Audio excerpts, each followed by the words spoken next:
El informe picaresco. Para mi mamá, la profe de literatura, y mi papá, el ingeniero. Podría decir que esta es la historia de cómo se gestó y de cómo murió el informe picaresco, un género literario nacido a orillas del Río de la Plata. Pero también podría decir que es la historia de sus creadores, dos alumnos de la Facultad de Ingeniería de la Universidad de Buenos Aires, FIUBA, empujados por el destino hasta los límites de la literatura existente. En ninguno de los dos casos faltaría la verdad. Se hace indispensable una breve biografía de los alumnos. Venidos de las márgenes de la ciudad de Buenos Aires, viajaban hasta 2 horas para llegar a la sede principal de la FIUBA, ubicada en el nostálgico barrio de San Telmo. Escenario ideal para una historia triste como esta. Es posible que en esos largos viajes hayan alimentado sus conocimientos literarios. Además, está comprobado que adquirieron un gran conocimiento sobre el transporte público de la ciudad, volcado años más tarde en algunos escritos informales.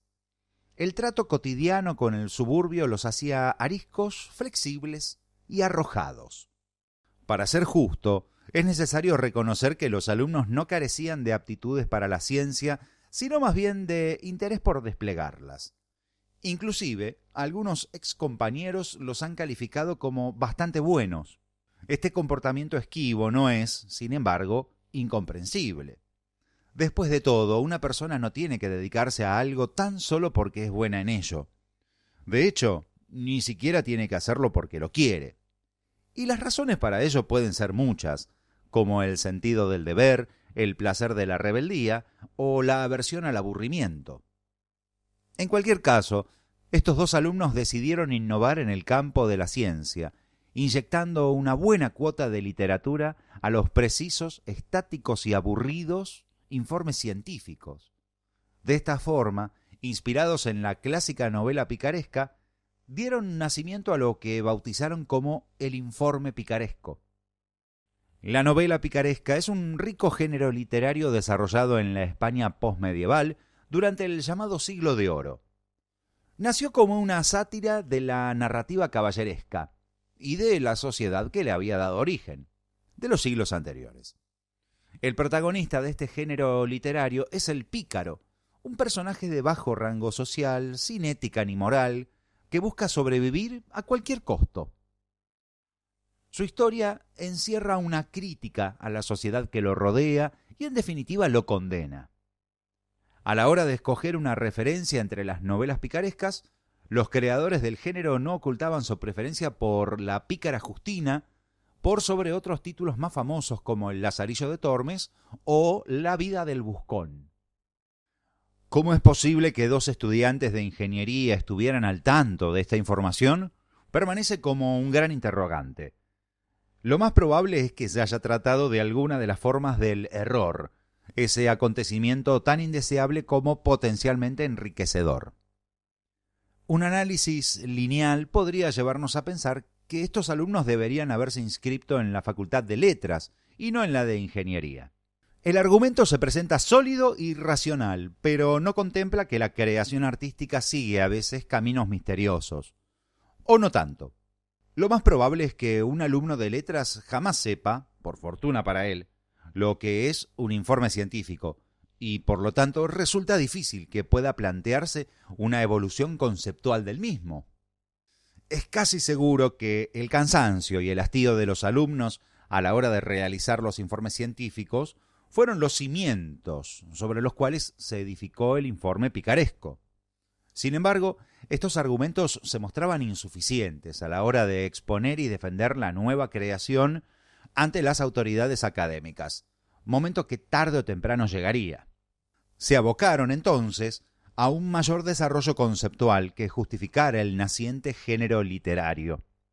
Es importante dejar constancia que los alumnos decidieron enfocarse en los informes científicos de la facultad realizados sobre experimentos cuyos resultados eran conocidos de antemano.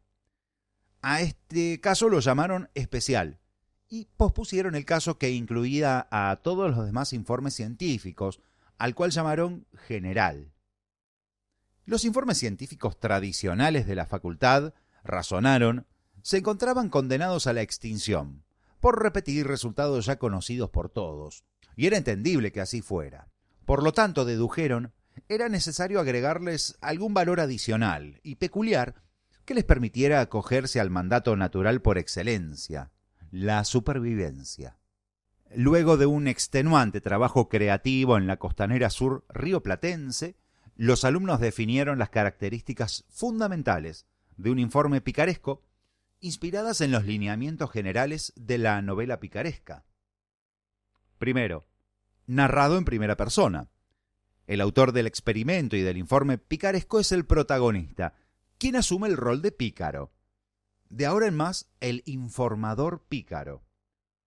Los personajes complementarios, en general cómplices del protagonista, pueden ser otros alumnos pícaros y, o mejor aún, los mismísimos instrumentos utilizados en el experimento, como un tubo de ensayo, una pipeta o un vaso de agua. Obviamente, estos instrumentos son personificados y con ello dan un infinito campo de desarrollo a la imaginación del protagonista.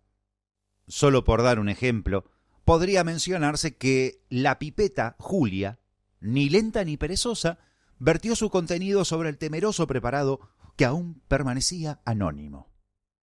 Segundo, perfil del informador pícaro. Para realzar el impacto de la crítica y rendir un homenaje a su género madre, la novela picaresca, es recomendable incluir información, real o no, sobre el protagonista. Se trata de dejar en claro su moral cuestionable o inexistente, su origen marginal y su carencia de esperanzas en un futuro mejor para él y para todos. Un antihéroe que se contrapone al ideal de estudiante que obtiene un 10 gracias a la realización de un informe tan correcto como vacío. Alguien que no teme decir la verdad porque, al fin y al cabo, no le importan las consecuencias. El informador pícaro no viene a salvar a sus lectores, sino a arrastrarlos al barro en el que ya se encuentra sumido. Tercero, la forma de escritura es la prosa, con elementos tomados del informe científico, en particular a la hora de presentar los resultados, y de la crónica, ya que estamos hablando de la narración cronológica de un experimento. Precisión, más allá de la insoportable imaginación a la que se someta a los lectores, la exactitud y la claridad de los resultados del experimento son innegociables. No hacerlo sería convertir el informe picaresco en un cuento. Y no es que no lo sea, sino que también debe ser un informe científico. Pero fundamentalmente, estos resultados serán el refugio de plomo desde el cual se resistirán los inevitables embates de los representantes del orden establecido. Es muy importante tener en cuenta que de no ser correctos los resultados, el informe picaresco será reprobado. Es cierto que, de ser correctos, es muy probable que también. Pero la diferencia será enorme. Se habrá cometido una injusticia. Cuarto, crítica. Una vez asegurada la corrección de los resultados, el informe picaresco cuenta con campo abierto para dar rienda suelta a la impronta satírica. La ciencia, los profesores, las instituciones, la sociedad y hasta el sistema económico mundial son algunos de los blancos preferidos.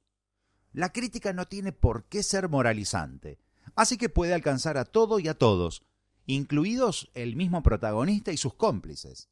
La ironía, la perspicacia, la irreverencia y sobre todo el humor inteligente son los recursos recomendados. Quinto, determinismo. A pesar de los propósitos creativos, reformistas y hasta socialmente progresistas del informador pícaro, el final es siempre el mismo: la represión y el fracaso. Casi una profecía acerca del destino de los propios alumnos creadores del género. Armados con el bagaje teórico suficiente, los dos estudiantes escribieron el primer informe picaresco de la historia, titulado Pasión de diapasones. Narraba el experimento conocido como resonancia entre dos diapasones, cuyo informe es presentado de a decenas cada cuatrimestre por los alumnos de la materia Física 1, la cátedra del Dr. Carlos Muslera. Como nota al margen, un diapasón es un instrumento en forma de horquilla que se utiliza para emitir sonidos, vibraciones, a una frecuencia conocida, muy popular a la hora de afinar instrumentos. El informe que realizaron contaba con unas 67 páginas, cuando el informe científico promedio resolvía la cuestión en tan solo 8. La obra estaba encabezada con una cita de Alejandro Dolina que encerraba una dedicatoria. La pregunta final, ¿a cuánto deberá vender el kilo de arroz?, resulta insignificante al lado de otros interrogantes que no están escritos, pero sí sabiamente sugeridos por el profesor Frascarelli. ¿Tiene sentido la vida? ¿Hay algún propósito en el universo? ¿Cumplimos sin saberlo con algún plan divino o diabólico? La narración tenía como estructura general la secuencia tradicional del experimento, pero la trama iba mucho más lejos, hasta convertirse en una historia de tintes caballerescos.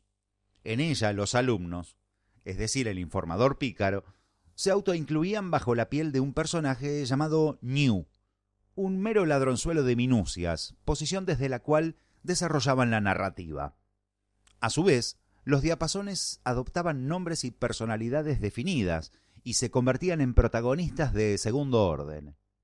Uno de los diapasones se convertía en la hermosa Sharon, mientras que el otro adquiría la forma del incontenible Alejandro. Por supuesto, antes de comenzar con las aventuras propiamente dichas, New presentaba su penoso pasado personal, su rol en la historia. Por razones poco honrosas, se convertía en una especie de escudero de Alejandro.